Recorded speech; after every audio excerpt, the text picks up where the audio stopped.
Hello student, class 9 science का question paper है। तो PT1 25-26 मिड टर्म के लिए भी इंपॉर्टेंट है। अच्छी तरह से इसे प्रैक्टिस कर लेना। इसके साथ ही प्लेलिस्ट को चेक कर लेना, लिंक डिस्क्रिप्शन में है। आपके मिड टर्म प्रिपरेशन के लिए एंड फाइनल ईयर की प्रिपरेशन के लिए इंपॉर्टेंट है। तो चलिए स्टार्ट करते हैं इसका क्वेश्चन 1 से। What happens when Golgi apparatus is remove from the cell. क्या होगा अगर गोल्गी अपैरेटस को हम सेल से रिमूव कर दें। तो गोल्गी अपैरेटस का अगर आपको फंक्शन आता है तो आपको पता चल जाएगा कि अगर हम इसे सेल से हटा देते हैं तो क्या होता है। तो देखिए इसका आंसर क्या लिखना है। तो क्वेश्चन है कि अगर गोल्गी अपैरेटस ना हो या फिर उसे हटा दिया जाए तो जो गोल्गी अपैरेटस होता है ना वो पैकेजिंग एंड ट्रांसपोर्ट का काम करता है। ठीक है, तो अगर ये होगा ही नहीं तो पैकेजिंग एंड ट्रांसपोर्टिंग जो होंगे मटेरियल्स लाइक प्रोटीन लिपिड्स, ठीक है, जो सेल बनाएगी वो होगा ही नहीं। ठीक है, एंड नेक्स्ट इसमें और भी लिख सकते थे आप, फॉर्मेशन ऑफ लाइजोसोम जो होगा वो भी नहीं हो पाएगा एंड सेल डाई मतलब सेल फिनिश हो जाएगी, है ना। तो ये आपको याद करना है, अच्छी तरह से इंपॉर्टेंट है। गोल्गी अपैरेटस क्या काम करता है, अगर इसे आप हटा दोगे तो क्या होगा, है ना। पैकेजिंग ट्रांसपोर्टिंग जो होती है वो रुक जाएगी। इसके अलावा लाइजोसोम फॉर्मेशन भी नहीं होगा, सेल डाई हो जाएगी। क्लियर। नेक्स्ट क्वेश्चन देखो, question 2, conversion of solid state to liquid state is called fusion. What is meant by latent heat of fusion. तो आपको पता है सॉलिड से लिक्विड स्टेट में जब फेस चेंज होता है तो उसे फ्यूजन कहते हैं। अब इसमें डेफिनेशन बतानी है लेटेंट हीट ऑफ फ्यूजन होता क्या है।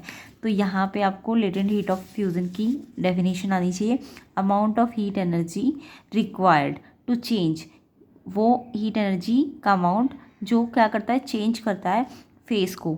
फेस मतलब सॉलिड से लिक्विड पे लेके जाता है। तो सॉलिड से लिक्विड पे जाने के लिए जो हीट एनर्जी चाहिए होगी सब्सटेंस को, कब, जब उसका मेल्टिंग पॉइंट होगा विदाउट चेंजिंग टेम्परेचर, बिना टेम्परेचर चेंज किए, बस फेस चेंज हो रहा है सॉलिड से लिक्विड, तो जो हीट एनर्जी चाहिए उसी को क्या कहते हैं, लेटेंट हीट ऑफ फ्यूजन कहते हैं। क्लियर। तो ये आपको याद करना है, सेकेंड इंपॉर्टेंट है ये। नेक्स्ट देखिए, तो जिनके अभी एग्जाम नहीं हुए उनके लिए भी इंपॉर्टेंट है एंड मिड टर्म की प्रिपरेशन कर रहे हो तो उसके लिए भी बहुत इंपॉर्टेंट है ये। नेक्स्ट क्वेश्चन देखो, name the scientist who coined the term protoplasm. Scientist का नाम बताना है जिन्होंने प्रोटोप्लाज्म को बताया था।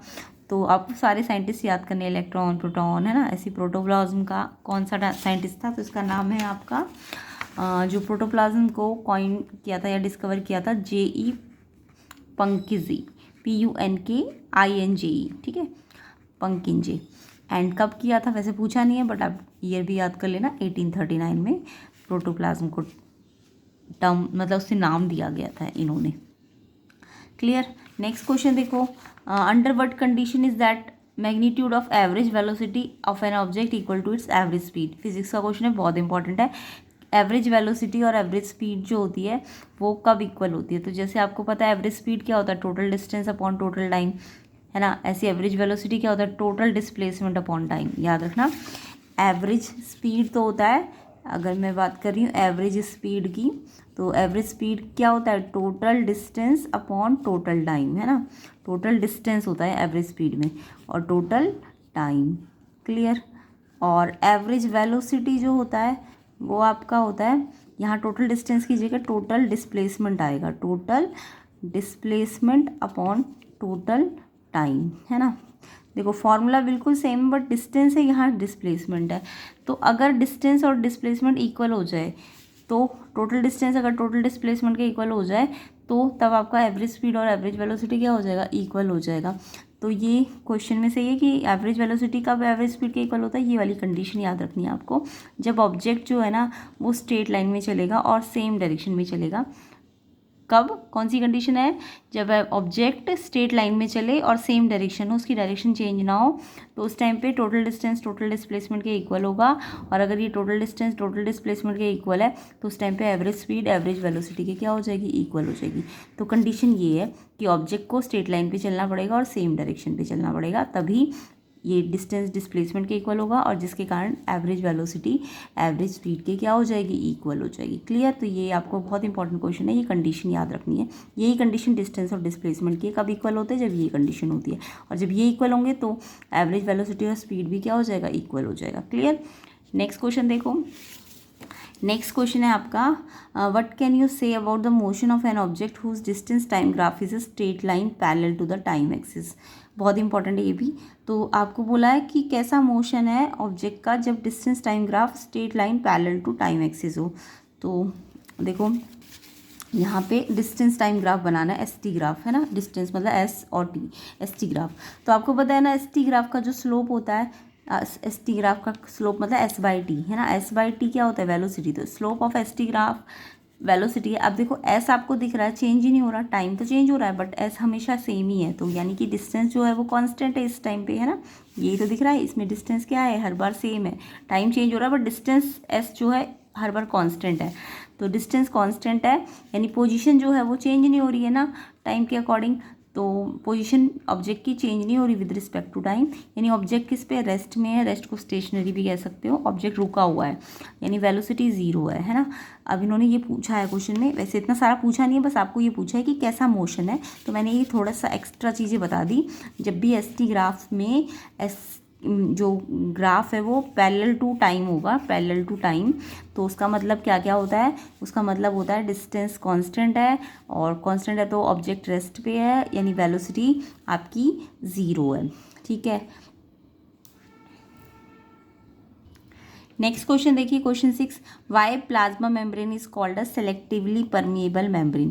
प्लाज्मा मेम्ब्रेन जो होती है उसको सेलेक्टिवली परमिएबल मेम्ब्रेन क्यों कहते हैं। देखो सेलेक्टिवली मतलब ये सेलेक्ट करती है किसको अंदर जाना है किसको बाहर रहना है ना, तो इसलिए इसको सेलेक्टिवली परमिएबल मेम्ब्रेन कहा जाता है।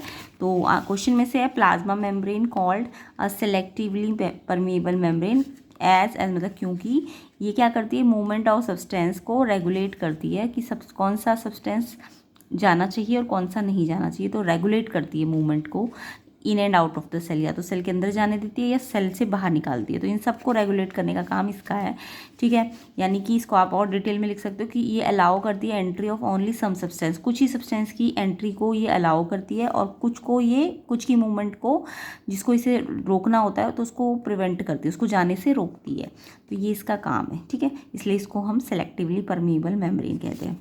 नेक्स्ट क्वेश्चन देखिए, नेक्स्ट क्वेश्चन भी इंपॉर्टेंट है, why ice at 0 degree Celsius appears colder to the mouth than water at 0 degree Celsius. यानी कि आइस अगर 0 डिग्री सेल्सियस पे है तो अगर मैं माउथ में लेती हूँ उसको आइस को तो वो ज़्यादा ठंडी लगेगी ना, अगर वाटर 0 डिग्री सेल्सियस का है तो वो इतना ठंडा नहीं है, बट आइस या आइसक्रीम कह लो वो जब माउथ में जाती है तो वो हमें ज़्यादा कोल्डर लगती है, ऐसा क्यों है।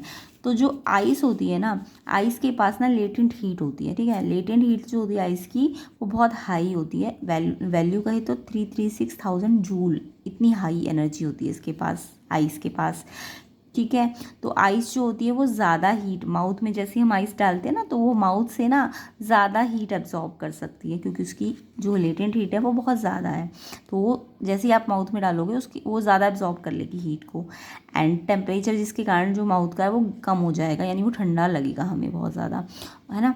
तो ये इसका अगर छोटा क्वेश्चन है तब आप यही लिख देना, अदरवाइज अगर 2 या 3 मार्क्स का क्वेश्चन है तो आपको थोड़ा डिटेल में और लिखना पड़ेगा कि जो एडिशनल हीट होती है, जैसी मतलब आइस हमारे माउथ में जाता है ना तो हीट ले रहा है, एब्जॉर्ब कर रहा है, तो उससे क्या होगा, वो फेस चेंज करेगा, मतलब सॉलिड से वो धीरे धीरे लिक्विड में आ जाएगा, मेल्ट होने लगेगा ना हमारे मुंह में रखते ही, क्योंकि मुंह आइस हमारे माउथ से हीट एब्जॉर्ब करेगा, और हीट एब्जॉर्ब को वो फेस चेंज करने में लगा देगा, यानी सॉलिड से लिक्विड में, तो इसलिए वो ठंडा लगेगा, ठीक है। और जो वाटर होता है ना 0 डिग्री पे वो ऑलरेडी लिक्विड स्टेट पे है, उसको तो फेस चेंज नहीं करना है ना, इसको तो फेस चेंज करना था, जैसे हमारे माउथ से इसने हीट एनर्जी ली एब्जॉर्ब की तो इसने फेस चेंज किया, तो उस टाइम पे फेस चेंज होता है तो यानी लेटेंट हीट ऑफ फ्यूज़न होता है ना, तो वो इसलिए ज़्यादा ठंडा लगेगा, जबकि पानी ऑलरेडी लिक्विड स्टेट में उसमें कोई फेस चेंज नहीं हुआ है एंड वो एब्जॉर्ब भी नहीं कर रहा लेटेंट हीट को, इसलिए वो हमें उतना ज़्यादा ठंडा नहीं लगेगा, क्लियर। तो ये आप डिटेल में भी आप समझ सकते हो इसको।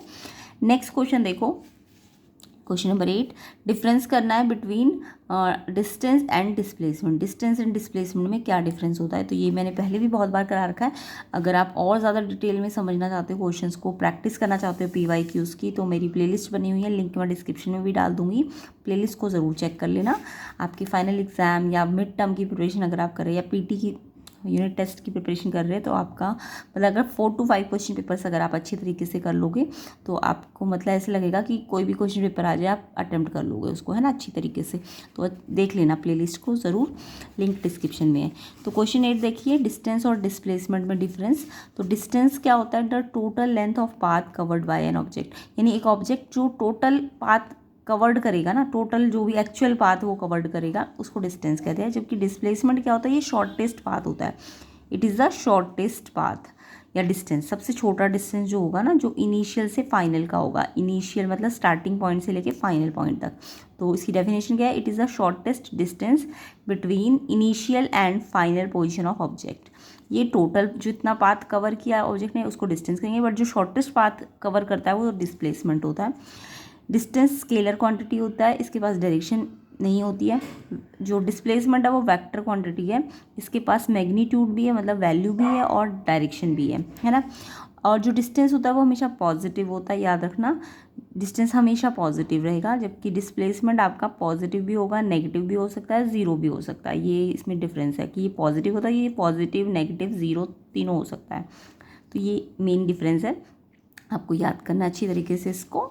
एंड आगे की क्वेश्चन जो है question 9, drew difference between prokaryotic, eukaryotic, cell organelle, control room of the cell organelle, non membranes, ये सब बायो के क्वेश्चन से मैंने करा रखे हैं।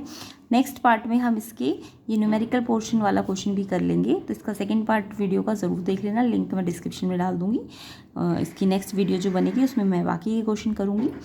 एंड अदर PYQs के लिए आप प्लेलिस्ट को ज़रूर चेक कर लेना, ये सारे क्वेश्चंस के आंसर आपको नेक्स्ट पार्ट में मिलेंगे। एंड वीडियो को ज़्यादा से ज़्यादा शेयर कर देना, लाइक कर देना, चैनल में नए हो तो चैनल को सब्सक्राइब ज़रूर करना एंड प्लेलिस्ट को ज़रूर चेक कर लेना, लिंक आपका डिस्क्रिप्शन में है। एंड इसके बचे हुए क्वेश्चंस को भी हम नेक्स्ट पार्ट में कवर करेंगे, उसका लिंक भी आपको डिस्क्रिप्शन में मिल जाएगा।